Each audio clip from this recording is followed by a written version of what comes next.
Hello and welcome back to Adolescence. In this chapter, we're going to be discussing cognitive development in that period of time between puberty and emerging adulthood. All right, let's begin. We're going to start with Piaget, as we love to do when discussing cognitive development. As you recall, we've been through the sensory motor stage of infancy and the pre-operational stage of early childhood and concrete operations, which characterize middle childhood. So now in adolescence, Piaget argues that we enter a period of formal operational thinking, where now we finally understand how the world works. So you'll notice that there was the pre-operational. Okay, we don't yet understand how the world works or operates. Concrete operational. We understand how the world works as long as it's concrete and I can manipulate it and I can really, see it for myself. Now we have entered the period of formal operational thinking where the person doesn't need it to be concrete. The person can actually understand the complex factors that make the world work or operate the way that it does. So in this stage, the major hallmarks are going to be cognitive maturity. So Piaget thought that at puberty, we enter cognitive maturity.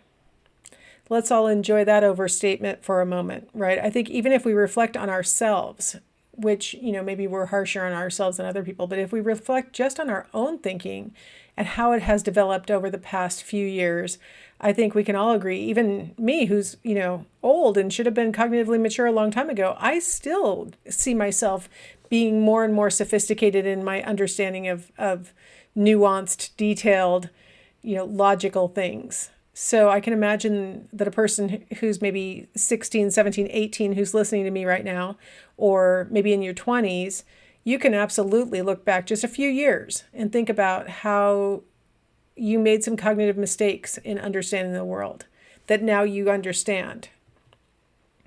One of the types of mistakes that we often continue to make is having difficulty with abstractions. Piaget says now we can handle them once we reach puberty.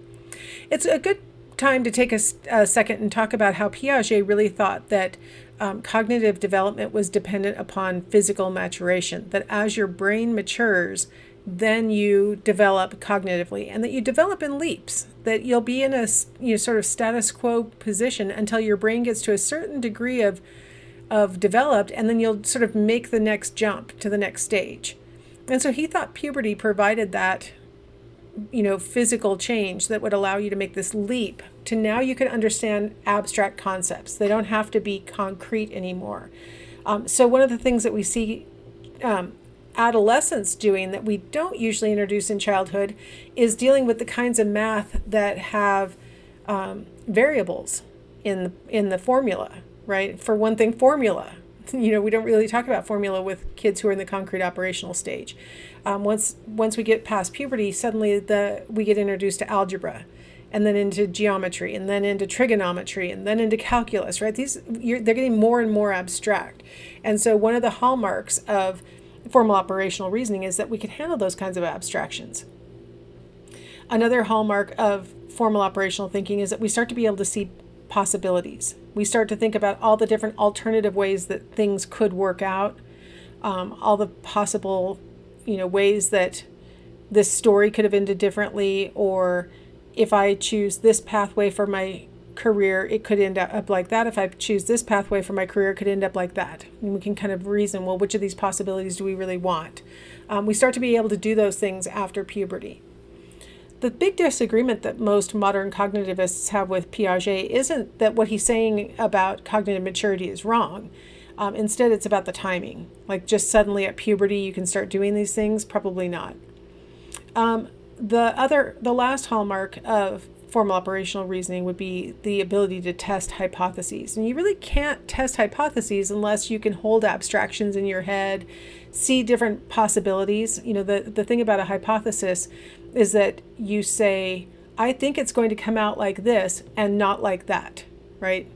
That's basically what a hypothesis says. And so you have to be able to see the possibilities that it could come out this way or it could come out that way.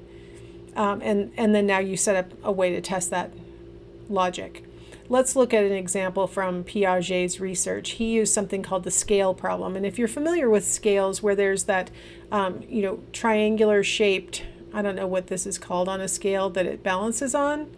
And then in this kind of scale, you have these different weights that you can place on hooks to try and get the bar to be horizontal. So in this first picture, we have the 4-year-old who puts 2 weights on and thinks, yay, I did the task, and they not realizing even that the task was to get it to balance.